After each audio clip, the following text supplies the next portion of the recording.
চলুন আর একটা নতুন ভিডিও নিয়ে আপনাদের সামনে আমি চলে এসেছি। এটা চন্দননগর উদ্দিবাজারের নিয়াজি পীরতলা। এখানে বৃহস্পতিবার সকাল আর সন্ধ্যে দুবেলা করে পুজো হয়। সপ্তাহে একটা দিন করে এই মন্দিরটা খোলে। আর যদি বৃহস্পতিবারের মধ্যে কোনো পূর্ণিমা পড়ে তো এখানে ভীষণ ভিড় হয় আর মানুষের এখানে সিন্নি চড়ায়। আর এই মন্দিরটা খুবই সুন্দর। তো আপনারা সোজা রাস্তা দিয়ে এটা একটু নিচের দিকে আছে মন্দিরটা, সিঁড়ি বেয়ে নিচের দিকে নেমে এলে মন্দিরে এখানে পুজোটা দেবে। যারা পীর বাবাকে বিশ্বাস করেন তো এসে অবশ্যই আপনারা এখানে এসে পুজো দিতে পারবেন। আপনারা এবার বাবাকে দর্শন করে নিন।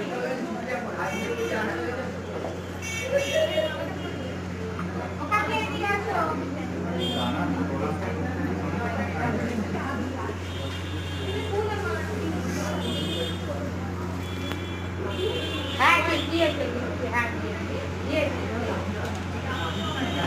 ওদিকে দুধ কাটি যাবে।